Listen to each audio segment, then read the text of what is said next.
everyone. This is Spotlight News with Nio Campbell, and I'm here with, I just want to say Pastor Greenleaf and Reverend Greenleaf. And it's just, I just want to say it's an honor to be able to talk with both of you all. I'm such a fan of the show. My parents introduced me to the show. Okay. Really? They did. And my dad was like, you have to watch Greenleaf. And you guys hooked me. All right. You really Wow. hooked me. What about it? But I think it's like just seeing the other elements of the church, just seeing it outside of it. Okay. And just seeing like, oh my gosh, like they have, pastors actually go through something. And there's also, you know, I think you sometimes forget that, you know, your pastor has a life. Right. And you see that.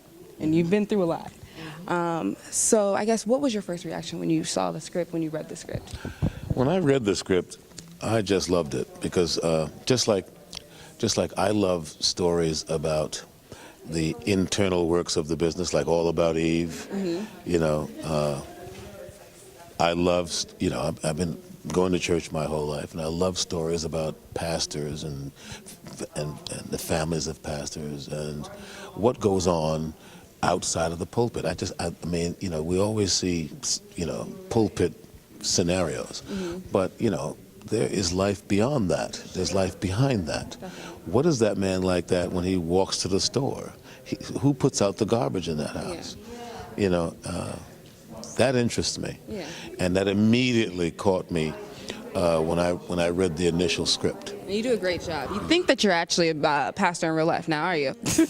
You know, hey, that might, yeah, you're doing a great job. What about you? What was your reaction? Well, I thought it was a great portrait of the human condition, and what immediately struck me is that this is a perfect intersection of who I was raised as a Dandridge, you know, Memphis church folk, and I'd always felt a calling to the ministry, but I always knew I'm an artist. I really wanted to be an artist. So the intersection of those two things were so divinely put together in this project that I felt calm and comfortable, and it felt ordained to step into this role, into this job with these people. So that's how I know that I'm walking right where I'm supposed to be. Yeah, and so that kind of brings me to my next question, the similarities that you have. Because right there, you said you already had a calling. So can you just talk about your similarities between you and Grace? Well, I think... Well, Grace gets into trouble. I don't want to talk about myself like that, but We all get in trouble now. yeah. But what I do respect is that she's always looking for the truth. She's always trying to do what is right. She might not always do it the best way, but that's her human nature, and she doesn't give up. She's ready to rise and try again. What about you?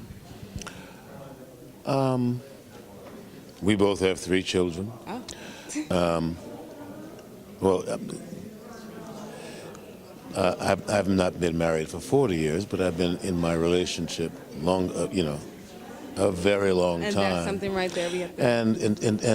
And you know, as wonderful as it is and can be, it also, there are periods when it has its challenges. And so, I mean, the wonderful way that art imitates life. It's fascinating to me because, you know, like I said, I mean, I get to explore. I mean, you know, I'm living my dream right now. I get to explore what that would like. If I had chosen the path to be, to answer that call, you know, my life would look very similar to this, or certainly could. So, I mean, I get to, you know, fulfill a fantasy and work and get paid at the same time. Yeah, I sounds mean, like the ideal job. Oh my God. Sounds like the I mean, ideal job. you know, you're talking about a gift. Yeah. It doesn't get better than that. So now we know there's a lot of drama on the show, but what is it like? What's the cast like, you know, when you're on set, especially dealing with like heavy moments? Therein lies another gift. I mean, you do not have to get along with people to act with them. I mean, you just be professional. It just happens that we have a cast of people who are also great people. And so it's not difficult to get along with them. In fact, we get along, you know, really well, and we also socialize together. Oh. So it's a wonderful thing. It's like, you know, it's a gift. Like I said, you know, it's like, you know, going to a family picnic. But, you know, when you go to a family reunion, you don't have to like everybody, and sometimes you don't always. But mostly you have a good time with the people you do have a good time with. So we have I mean, it really is like a family reunion because we have a good time most of the time. Yeah, you know. just not with the drama on the scene. You know, yeah. we leave the drama to the stage. That's beautiful. which is great. And support one another in when we have to really put the drama down and in front of the camera and make sure that we are doing whatever we can that the other castmate, family member can be in place to do their best work, whatever we can do to support that. And if one of us is doing something outside, You have the support. then they also we get that support too. So it's like, you know, you look up and there's the family. It's wonderful. It really is quite wonderful. Well, again, like, thank you all so much for sitting down with me. I just sat down with the Greenleafs, y'all. Like, this has been an absolutely amazing time talking with both of you all. And this has been a Spotlight exclusive. Thank you all so much. Look forward to seeing you rise, young lady. Yes, indeed. Thank you. Jalapeno. Thank you.